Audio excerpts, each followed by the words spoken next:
গ্রাম্য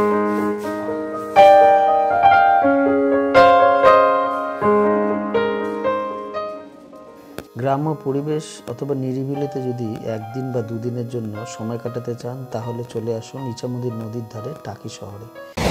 15 টাকার টিকিট ভাড়া দিয়ে আমরা ট্রেনে উঠে পড়লাম টাকির উদ্দেশ্যে। আমি আমার বন্ধু ভাই নিমকুকে সঙ্গে নিয়ে, ঠিক আছে, টাকির দিকে রওনা। চলো। এখন মনে করতে পারেন কিভাবে আসবেন, তাহলে শিয়ালদা থেকে হাসনাবাদগামী যে কোনো ট্রেনে আপনি উঠে যেতে পড়তে পারেন, অথবা বাসে করে যদি আসতে চান তাহলে বারাসাত থেকে হাসনাবাদগামী যে কোনো বাসে উঠলে আপনি চলে আসতে পারেন টাকি শহরে। শিয়ালদা থেকে আসলে অথবা ট্রেন পথে আসলে সময় লাগবে 2 ঘন্টা, তবে বাসের থেকে ট্রেনের জার্নিটাই সব থেকে আরামপ্রদ এবং সস্তা। আমরা সকালবেলা 8:03 ট্রেনে টাকিতে এসে চলে এসেছি। এখন 10টা বাজে। 2 ঘন্টা লাগলো টাকিতে। এবং এই ভিডিওতে আমি দেখাবো যে টাকি স্টেশনে কিভাবে যাচ্ছি এবং কীরকম হোটেল আছে, ওখানে কী সাইটসিন আছে, এই ভিডিওর মধ্যে সব কিছু থাকবে। চলুন তাহলে এবার যাওয়া যাক। এখান থেকে একটা ভ্যান বা টোটো ধরে নেব, তারপর টাকি স্টেশনে যাবো।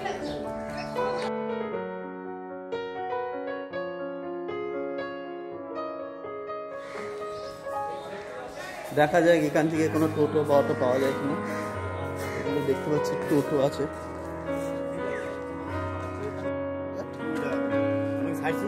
না না, আমি রাজবাড়ি ঘাটে যাবো। আমরা একটা টোটো ধরে ফেলেছি। টোটো ভাড়া নেবে 20 টাকা করে, রাজবাড়ি ঘাট। এবার এখান থেকে সোজা আমরা রাজবাড়ি ঘাটে যাব। সময় হয়তো 5 থেকে 7 মিনিট টাইম লাগবে। আপনারা যদি টাকিতে না থাকতে চান তাহলে স্টেশন থেকে টোটো নিয়ে সাইট সিন ঘুরে আসতে পারেন।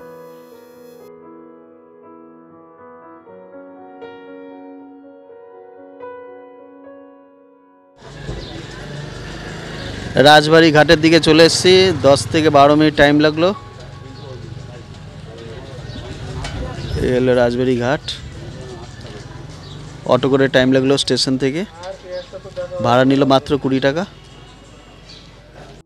আর হচ্ছে নৌকার ঘাট। এখান থেকে নৌকা ছাড়ে। এখন আপাতত বন্ধ আছে, সকালবেলা আবার একটু পরে খুলবে।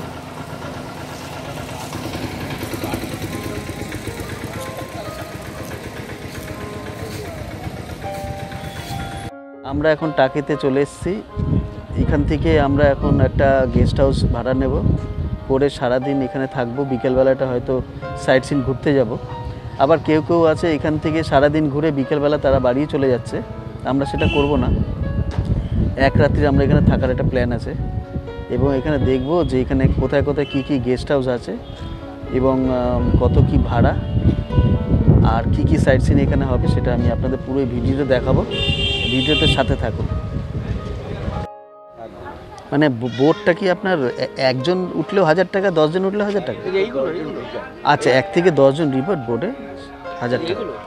হতেও পারে, শনিবার তো বিশেষ করে।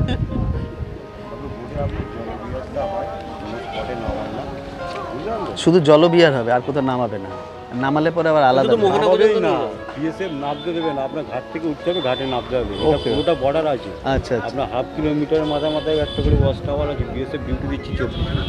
আচ্ছা আচ্ছা, বুঝতে পারলেন? আচ্ছা, দিনের বেলায় যতটা এখানে সহজ, রাত্রিবেলা তার থেকে বেশি কঠিন। সে তো অবশ্যই বর্ডার জায়গা। নৌকা যদি আপনারা ভ্রমণ করতে চান তাহলে নিয়মটা বলে দিই। তাহলে নৌকা আপনাকে রিজার্ভ করতে হবে। একদিকে গেলে 1000 টাকা, দুদিকে গেলে 1800 টাকা। নৌকায় ম্যাক্সিমাম 10 জন লোকে যেতে পারবে। সকাল সকাল গেছিলাম, তার ব্রেকফাস্টটা ওখানে এক রেস্টুরেন্টে করে নিলাম। লুচি তরকারি, আর দাম পড়লো 30 টাকা।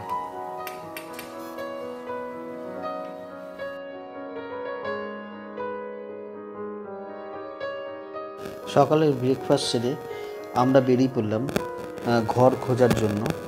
কাছাকাছি যত গেস্ট হাউস আছে সবগুলো দেখার জন্য বেরিয়ে পড়লাম। এটা একদম গঙ্গার ধারে হোটেল দীঘা, কিন্তু এখানে সবে প্রায় বুকড।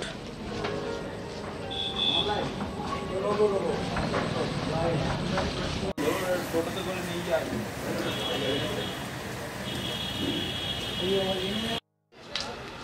রাস্তাতেই তো ফিরতে হবে নাকি? তখন করে নন এসি হবে না সব এসি? সবই এসি। ও সব এসি। ডবল বেড আপনার রিভার সাইডে 1500 টাকা, রোড সাইডে 1300 টাকা। আচ্ছা, কোন সাইডে নেবেন?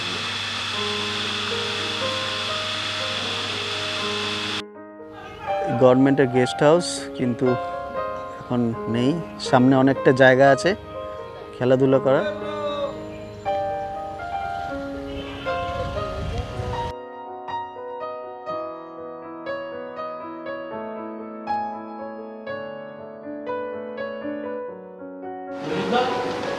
ঠিক আছে, ঠিক আছে।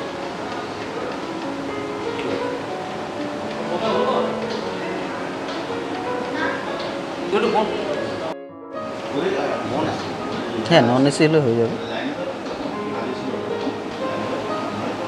আমাদের দুজনের ঠান্ডা লেগেছে। সরকারি গেস্ট হাউসের সামনে রয়েছি। এখানে রুম পেলাম না। গেস্ট হাউসে চলে যাচ্ছে শান্তিনিকেতন গেস্ট হাউস।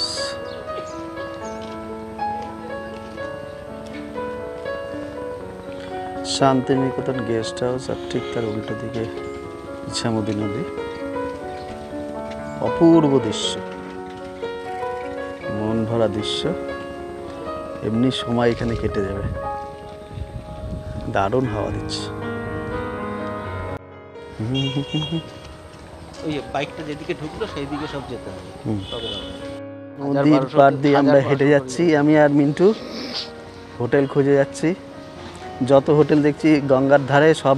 গঙ্গা না, তা গঙ্গা নদীটা কি ইছামতি। ইছামতি নদীর পাশ দিয়ে সবই 1200 টাকা 1500 টাকা এইভাবে চাইছে। আমরা চাইছি যে একটু সস্তার মধ্যে 600-700 টাকার মধ্যে যদি ঘর পেয়ে যাই, দুজনে থাকবো এক রাত্রির। দেখা যাক।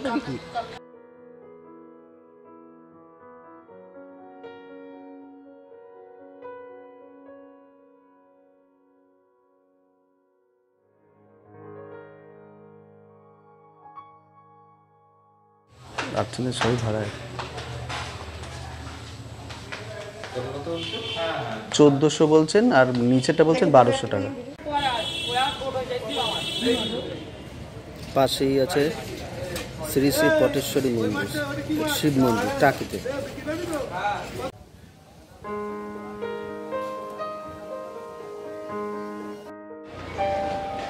হ্যাঁ, 104 নম্বর রুম।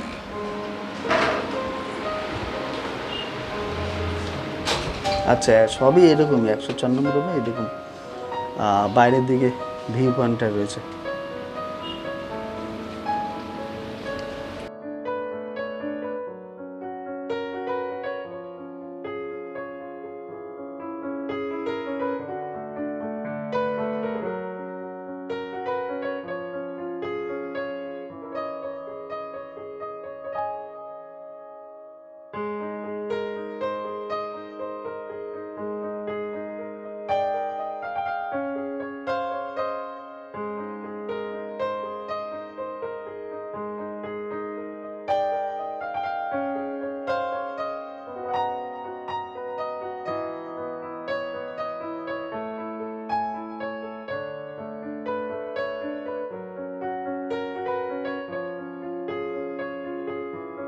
রাজবাড়ি ঘাটের থেকে একটু দূরে ওখানেও বোটিংয়ের ব্যবস্থা আছে। নিয়মটা সবই একই, 1000 টাকা বা 1800 টাকা। আপনি যদি দুদিকে যান তাহলে 1800 টাকা লাগবে, রিজার্ভ করতে হবে। না হলে একদিকে গেলে 1000 টাকা আপনাকে রিজার্ভ করতে হবে। বাংলাদেশ তার উল্টো দিকেই আছে টাকি সানরাইজ গেস্ট হাউস।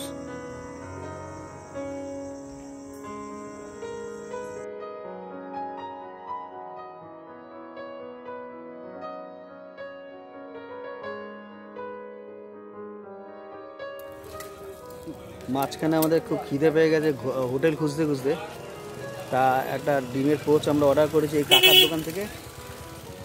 এই যে কাকার দোকান, কাকার ডিম পোচ করছে। টাকিতে আসলে এখানে অবশ্যই খাবেন। দাদা কাকা দারুণভাবে খুব যত্ন সহকারে আমাদের এই ডিমের পোস্টটা করে দিচ্ছে। ওনার কাছ থেকে অনেক ইনফরমেশন পেলাম। আমরা এখন এখানে থাকবো না, ভাবছি গোলপাতার ওখানে থাকবো। মিন্টু কেমন লাগছে? ভালো। ভালো লাগছে। অনেক খোঁজাখুঁজি পর লাস্টে আমরা অর্কিড ক্লাবের উপরে অবস্থিত দুটো গেস্ট হাউস আছে, সেখানে একটা রুম আমরা নিলাম। ভাড়া খুবই কম, আমাদের জন্য একদম ঠিকঠাক। আমরা টাকি রাজবাড়ি ঘাটের এখানে একটা ক্লাবে একটা রুম পেয়ে গেছি। অ্যাকচুয়ালি আমরা একটু কম রেঞ্জের রুম খুঁজছিলাম, তা প্রায় দেখছি 1000-1200 টাকা রুম নেই। তো এইখানে টাকিতে একটা ক্লাব আছে, এরা দুটো রুম আছে, এরা নন প্রফিটেবল, এরা খুব অল্প রুম রেন্টে আমাদের দিয়ে দিল, আমাদের জন্য আইডিয়াল। তা ওই ক্লাবের ছাদে এখন আমি দাঁড়িয়ে আছি। তা বাইরের দৃশ্যটা এত ভালো লাগছে, সেটাই আপনাদের দেখাবো।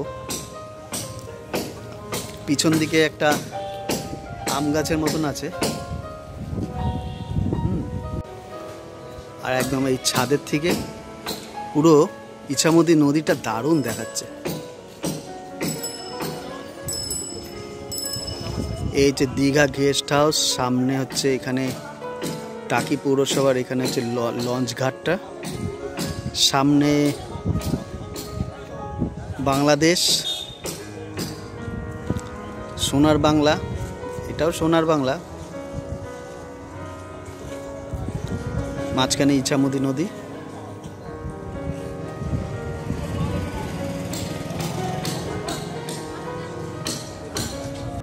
দারুণ লাগছে, দারুণ পরিবেশ, আসতে পারেন।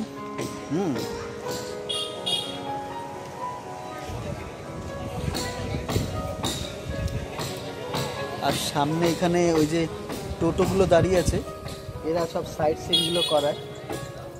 এক একটা স্পট হচ্ছে, এক একটা স্পট 5টা করে স্পট আছে, এক একটা প্রত্যেকটা স্পটের ভাড়া নেবে 300 টাকা করে। 3টে স্পট আছে, আর 3টে স্পটে আপনার 15খানা মতন ঘোরার জায়গা, 900 টাকা নেবে, এক একটা স্পট 300 টাকা করে।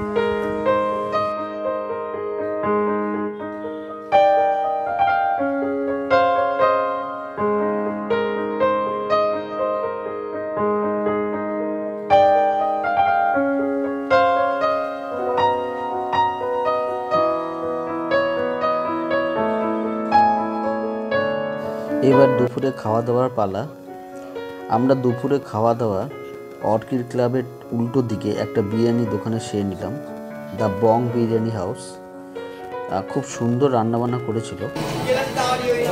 বং বিরিয়ানি অর্কিড ক্লাবের উল্টো দিকে, এখান দিয়ে বিরিয়ানি খেলাম। মিন্টু কেমন লাগছে খেতে? ভালো।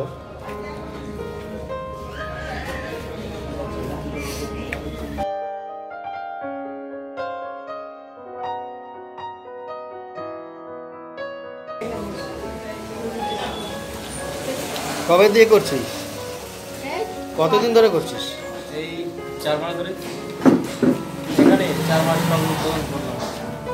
খুব ভালো। এখানে পিকনিক করার জন্য পিকনিক স্পটের আলাদা ব্যবস্থা আছে, আপনাকে আগের থেকে সেখানে ভাড়া নিতে হবে, এবং সুন্দর শৌচালয়ের ব্যবস্থাও আছে।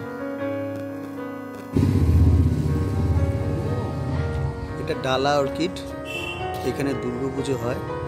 রায়চৌধুরী বাড়ির দুর্গাপুজোটা এখানেই হতো, তার একটা অংশ এখানে রয়েছে, সেটাই আপনার দেখাচ্ছি।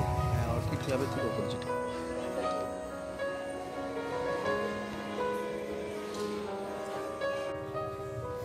বিকেলে খাওয়া দাওয়ার জন্য এখানে ছোটোখাটো অনেক দোকান বসে রেগুলার বেসিসে। আপনারা এখান থেকে বিকেলের স্ন্যাক্স বা অন্যান্য জিনিস নিতে পারেন।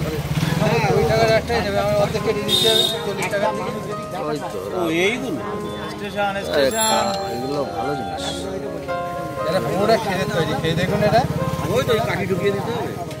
একটাতে 4 টুকরো হয়। না না না, ওটা মটকা, ওটা হলো মটকা, বুঝলেন? এটা কত? এটা 40। 20 টাকার বললাম তো। 20 টাকার এটা হাফ দিয়ে দেবো। ও আচ্ছা আচ্ছা আচ্ছা। তাহলে খেতে ভালো লাগে, তবে আরেকটা নেবেন। হ্যাঁ এটা খেয়ে দেখুন, আপনি ঠকবেন না, খেয়ে দেখুন। কাকার দোকানের মোমো, ভেজাল।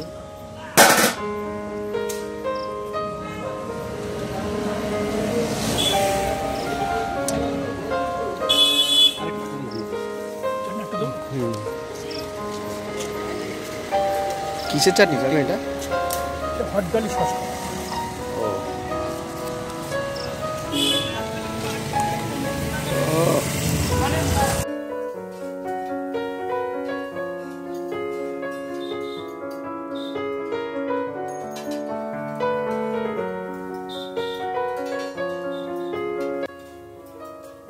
রাতে ডিনারটা সেরে আমরা গেস্ট হাউসে চলে গেলাম। কালকে আবার সকালবেলা আপনাদের সঙ্গে দেখা হবে।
ভিডিওটির শেষ অবধি থাকার জন্য আপনাদের অসংখ্য ধন্যবাদ।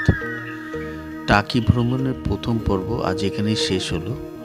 দ্বিতীয় পর্ব আপনাদের কাছে অতি শীঘ্রই নিয়ে আসব, আর সেখানে থাকবে টাকির সমস্ত সাইট সিনের পুঙ্খানুপুঙ্খ বিবরণ।